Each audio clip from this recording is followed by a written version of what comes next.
Welcome to another episode of Knives Monroe versus the podcast. I'm your host, Knives Monroe. How are you guys doing? Hopefully, you're doing well. This is a special episode because out of the blue, I DM'd somebody that I've been a fan of on Instagram for at least a year.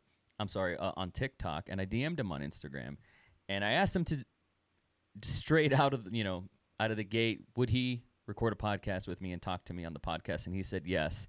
So here he is. He's on the phone right now. I'm gonna call you Ami. Am I saying that right, or is it Ami? Yes, it's Ami. Ami. Nice to meet you, sir. How you doing? I'm doing great, man. It's cool to hear that you were a fan for a year. I didn't know that part. Nice. Yeah, I feel weird saying like a fan because there's fanboys and all that. It gets kind of weird, right? But yeah, I've been watching your content and it spoke to me. But before we get into that, just to provide context for the listeners who might not have heard you, I'd love to hear your what I call an abbreviated bio. So tell me where you're from, who you are, what you're about. From what I've dug up, I think you were from Alabama, but now you're in Tennessee, right? So I'd love to hear your story. Tell me about you, man. Cool. Yeah, I'd love to. So I am a 19-year-old black male, and I'm from Alabama originally, Huntsville, Alabama. Um, yeah, I just really like to create content. I love to make art. I'm a photographer. Eventually, I want to create a media business in the future. Just connect with a whole bunch of artists because I love all kinds of production from audio to music to um, photography, graphic design, everything. I just love everything art. And yeah, I went to high school in Harvest and I transitioned over to Nashville, Tennessee. I'm going to art school now. And yeah, I'm loving it, living life. Wow. So that's awesome, man. I wasn't sure about that. I went back on your TikTok and I saw that your first TikTok was in 2019. And this is a little creepy because if you were a young woman, this would be very weird for me. But it looked like you were still in high school during your first upload. Is that true? Yeah, correct. What is it like having grown up, if you don't mind me projecting, probably with the internet, probably with a phone earlier than I did, being on TikTok while you're in high school? Like, walk me through that. So terrifying, first of all, but because my friends, you always get that thought of like, oh my gosh, my friends are seeing my videos. It's like, how are they going to perceive me or whatever? But I always had this mindset that it was like, you know what? Screw it. I want the benefits more than, the embarrassment because in high school, I used to do vlogs as well. I don't know if you've seen my YouTube channel, Ami Salami on YouTube. That was me like vlogging through high school, just doing random funny stuff and it was just so freeing because I knew what I loved off the bat. I love to create content. I love to be funny and goofy and just childish and help people to feel less alone because that was the kind of person I was in high school. I was kind of just like that friend that people could just come to talk to, joke around with, and yeah, I just love being a friend. That's beautiful, man. So that's one of the things that struck a chord with me when I found your content. Obviously, I believe in training the algorithm. Like I believe in saying what you're not interested in on TikTok, but also liking and engaging with stuff that you do like. So it was only a matter of time before I discovered you, and I was taken aback. I was like, "How is this young kid?" This is before I knew you were 19. I was like, "How does this young kid sound so wise?" You probably get that all the time. Oh yeah, all the time. So where does it People come? always Where tell does me it come from, man? act old. People tell me all the time I act so old and that like where do you get all this knowledge from? And people in high school used to always come to me for advice and I would give them like really good advice and they wouldn't take it and then things would crumble and I'm like, see? But I've always been like kind of the wise friend. My mom always tells me all the time, she's like, yeah, you're like an old man. But I don't know, it's really served me. It's done me well because I have like no regrets because I honestly like I genuinely feel like I make pretty good decisions, even if they're like impulsive and not much thought behind them, because I have really good intentions. So I don't know. Yeah. You've probably heard this too, because I can relate to you, man. I was a very sensitive kid, and Mm, when I was growing up, see, I got a 7-year-old right now, and I've noticed that she's very sensitive. And I've been wanting to make a TikTok about this. There's a difference between being very sensitive and not being desensitized, right? mm, And I think there's still a childish spirit that I won't let go of. But I saw that in you. I'm like, this guy's wise beyond his years. I'm curious, how did that happen? It sounds intuitive. It sounds natural to you. It's your natural state. But mm, for me, I was a young kid. I went into the books. I grew up on television. I wasn't really, my parents weren't really there. So I was glued to the TV and I read a lot. And so I was getting culture that way. I grew up on Family Matters, Fresh Prince, things of that nature. And yeah. it helped me develop a vocabulary. But I want to know, where do you get this gift from? Because it is a gift and it should be protected. Honestly, I feel like my gift comes from just following my desires, right? So, when I was younger, I was really good at math and I was really, really analytical and I would try to dissect every single situation and everything. And that was when I felt kind of enclosed, right?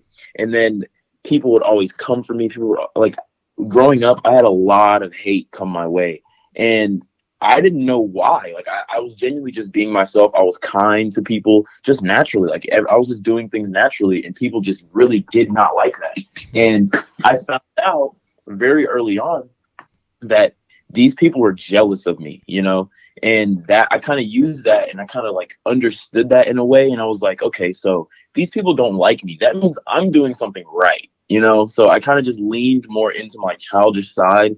And I don't know, I guess it just comes naturally. Wow. So I did a deep dive, like I said, and I found you also have a sort of a business Instagram, and there's a website on it.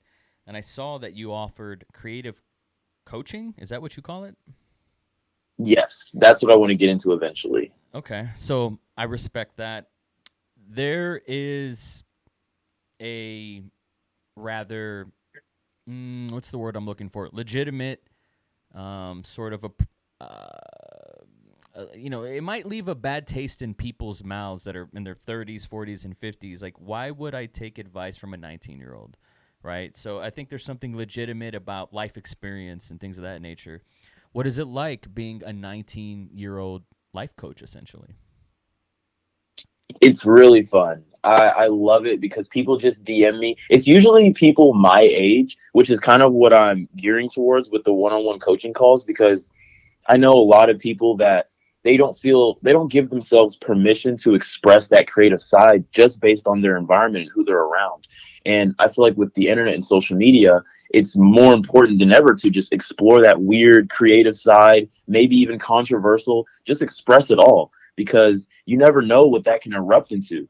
And it's all a part of you, and it's like I just really want people to be true to their nature and just express because I know when I was younger and I was growing up and I saw like YouTubers like Sky Does Minecraft and a bunch of others like Dude Perfect when they're just like being goofy, just straight up just doing whatever they want, it kind of unlocked something in me that I always knew I had but I didn't know how to express.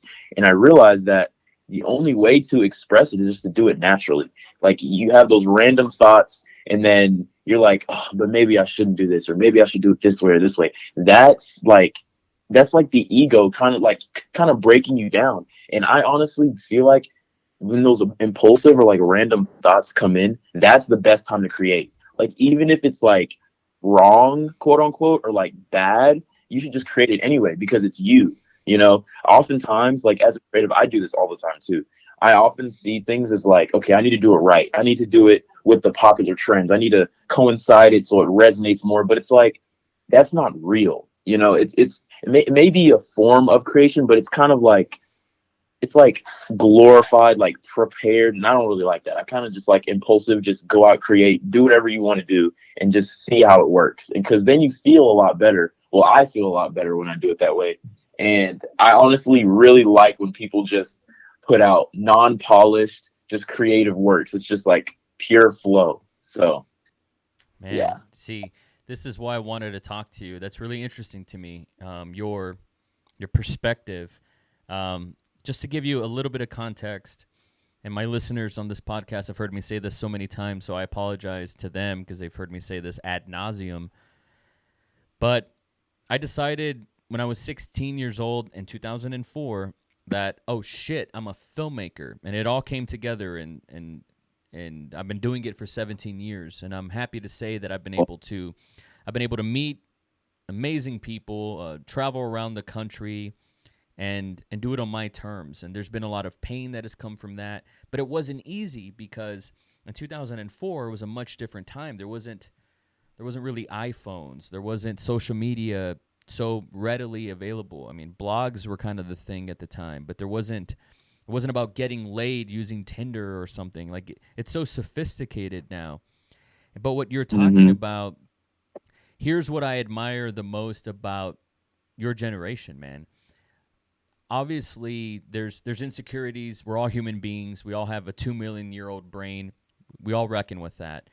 But your generation doesn't overthink creativity right now because y'all really don't know better, and you haven't really been kicked in the teeth yet. You know, the rug hasn't been just grabbed underneath you, and you don't know what to do. And just kind of provide a little bit more highlight to that. You know, filmmaking in 2004, I had to go to Los Angeles to do it. I had to get an agent and do casting calls and raise money and do it that way. There weren't phones yet. I couldn't just push a button and put a message out there. That didn't come till way later.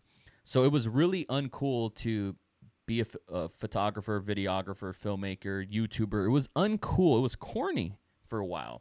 I remember, I've never said this on the podcast before, but I remember talking to a young lady who was my age on the internet back in the day, and maybe we could have had something. Maybe we could have met up and been something, but it never happened because it was weird for me to meet someone that I hadn't met that I just saw on the internet. Like that it was that weird back then, man.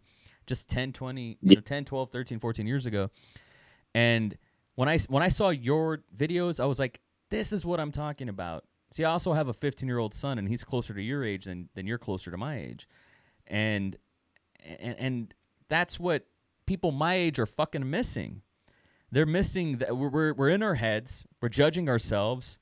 We're too hard on ourselves. We're our own worst enemy. And I see a young black American who's in the South who's open and honest and sensitive and talking about feelings and mindset, and just it's completely foreign and new to me, man. Like how aware are you about that and how unique you really are right now? That's a good question. I would say I'm pretty aware of it. Like I know my mindset for my age is pretty rare just because like I'm around people my age and they don't think anywhere close to how I think. And it's a blessing and a curse because there's sometimes where I'm just like I just want to live and kind of be in that blissful mindset. So I kind of like do things that I regret in the future just because I want to be a kid, but it's a blessing and a curse. I would say the positives of it, it's not being in my way as much as I used to. I would say, like I can tell that I grow at a lot faster rate than my peers, and it's a really good thing because it allows me to create. Like it allows me to create tons and tons of things and just put it out and not care. So That right there is the pros and magic sauce, man. Like I want to tap into that. I'm curious, being 19, and I'm sorry to just really put a magnifying glass on your age. I know that if I was hearing that when I was your age, I wouldn't like that personally. I would find it a little condescending, and that's certainly not my intent. But I'm curious, being a young man, like who do you look for to be informed and inspired? Like, what are the artists, the influences, and they could be from different forms of media, but where do you get that tingling sensation in your brain that pushes you or inspires you? I would say. Some of my biggest inspirations, probably David Dobrik. I wouldn't have thought that. What about David Dobrik?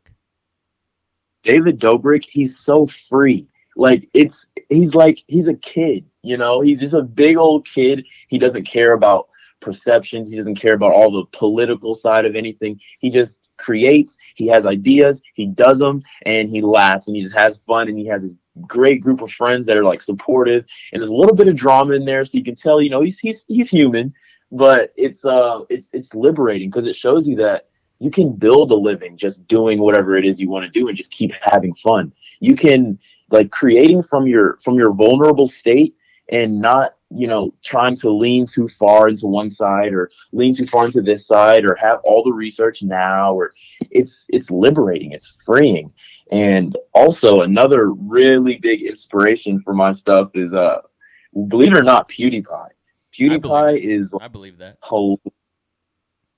he is so funny. And I feel like, you know, kind of their spirit is kind of the same. PewDiePie's a little bit more condescending and kind of like more kind of cynical, but it's still funny because you can tell it's just him being him. And I love that. Another one is Drewski. Drewski TV. That is the funniest comedian ever. Like he is so funny. And it's really just those personalities where you can just tell they're doing what they love to do, and they're not really caring about how people feel about them. They're just doing whatever, saying whatever. They're not trying to sound too professional. They're not trying to be anybody or be any character, and it's just freeing. What do you go into? Thank you for that. I appreciate that. What do you go into college for? I'm going to college for photography. Yeah, you said you're in art school. So what do you hope to get out of it? I'm curious. Well, my long-term goal is to form a sort of creative agency or creative business, if that's what God has in store for me. Um, another thing, I want to do a lot of editorial fashion and a lot of like just fashion shoots for brands, for companies, maybe manage social media accounts, to get into advertising, anything creative. Are you going to continue making TikToks while you're doing that? Yes. Why TikTok? Obviously, that's where you have your biggest following. The metrics are publicly available. Why TikTok, and why do you think it clicked with people? I chose TikTok just because it's kind of like the mixture of all the social medias in my opinion. Because I'm pretty active on Snapchat, and that's where I like post like my random thoughts or just like funny videos with me and my friends. And I kind of want to transition that over to TikTok, but also, you know, add a little bit of vulnerability in what I'm really thinking. Because in Snapchat with my friends and stuff, it's kind of like it's goofy, it's funny, it's like kind of, you know, it's like the surface level, you know, kind of comedy. But with TikTok, I really just want to take it serious and just be vulnerable on camera and kind of just build a community that would support me and hopefully help a lot of people along the way. Where does that desire to help people come from? Why is that so important to you? So I actually journaled about this in my success strategies class, because I was wondering the same thing. And I know it comes from me growing up not very fortunate, right? So in my early years, I didn't have a father growing up. He wasn't very present. I got to see him maybe like once or twice a month. Um, and at home, I only lived with my mom and my brother. So at home, we kind of struggled to make ends meet. I remember there was a couple times where, you know, we didn't even have like tables, and we had to, you know, go to friends' houses for electricity and water. And I know that that's not, I mean, that's the struggle, but it's not, it could be a lot worse, you know? So, like, by no means am I complaining about that, but I know what it's like to not have certain things and not have that certainty or that comfort in knowing that, you know, food's coming the next week or bills will be paid next week. And that kind of anxiety, but for not having like financial security and, you know, just not knowing, that anxiety kind of ate me up for a while. And I hate for kids to go through that, because I truly believe when kids are born, they're pure. They just want to create, they just want to have fun, they just want to, do things.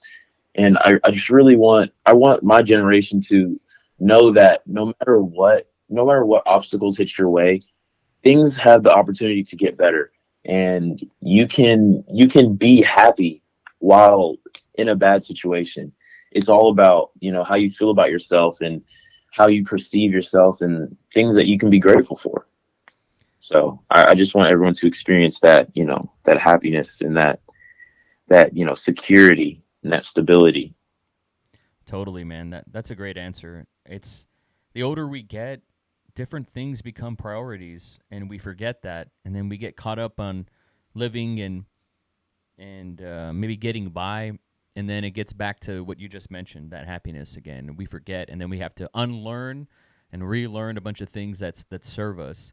I can tell by the way you pick your words that you said you didn't grow up the most fortunate.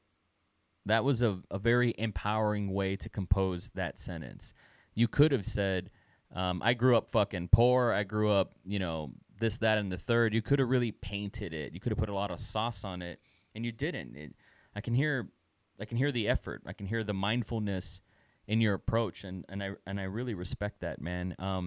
My last question, and I'll definitely give you your time back because we started a little later, and just for my listeners, this is Ami's first podcast, and I'm so happy to be the guy that he talks to first. There's going to be plenty more to come. You're definitely an artist to keep an eye out for. So I encourage people to follow him on TikTok and support him on Instagram and support his future endeavors 100%. But Hey, say again. I was saying, yay! Yeah, Thank totally, you. man. Of course, of course. My last question is: there's going to be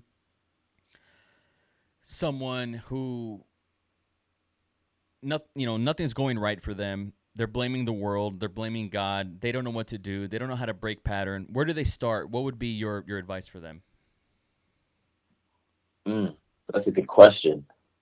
Um, ah, See, I don't like answering this because it's like I know it's going to come from a place of privilege, and I don't know the specific like situation, but I would say, surround yourself with really good people. How do you do Surround that? yourself How with do you do that? positive people.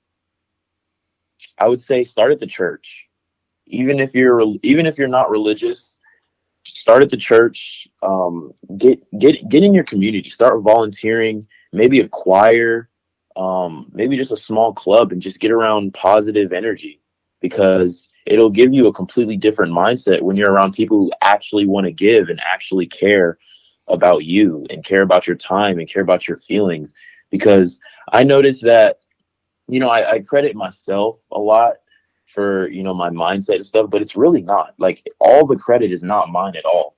All the credit is the people around me, because, at my church, they're supportive, they love me, they're funny, we can vibe together. And it would be selfish of me to say, oh, it's all me, it's all my knowledge, it's all my, like, no, it's my community. My mom plays a huge part in, my support system. And I just have a really good support system back at home. So I would, number one, get around good people, get around positive minds, supportive minds. Yeah. That's brilliant. It's easy too. It's hard, post pandemic, but we're back, right? America opened back up again, and so there are card clubs if you're into that. There's comic book shops if you're into that. Yeah, totally. I respect that. I like it. I dig it. Ami, thank you so much for coming on the podcast, man. I really appreciate it. Where can people find you on the internet? Yeah, man, I enjoyed being here. You can find me on Instagram at amimerchant.us, or on TikTok at amimerchant. And yeah, Thank you so much for your time, Ami, and hopefully we intersect again in the future. I'm gonna be keeping an eye out on you. I love your TikToks. They keep me going. They inspire me. If I'm hitting a writer's block, I'll go down your page and I'm like, that I want to talk about that because I can't. That's the highest compliment I could give. You're a source of inspiration and ideas. So I appreciate you, bud. thank you so much, man. I had a blast. Thanks Uh, for having me on. Anytime, man. Let me know if you need anything. I'll be around. Sounds good to me. Take care, man. That was Omni Merchant. Please check him out, and you'll know exactly what I'm talking about. I don't do podcasts like this via the telephone very often, but it was the only way that we could get connected, and I'm glad that we did. I love you guys. Keep a force field around your heart, and we'll see you guys on the next podcast. Peace.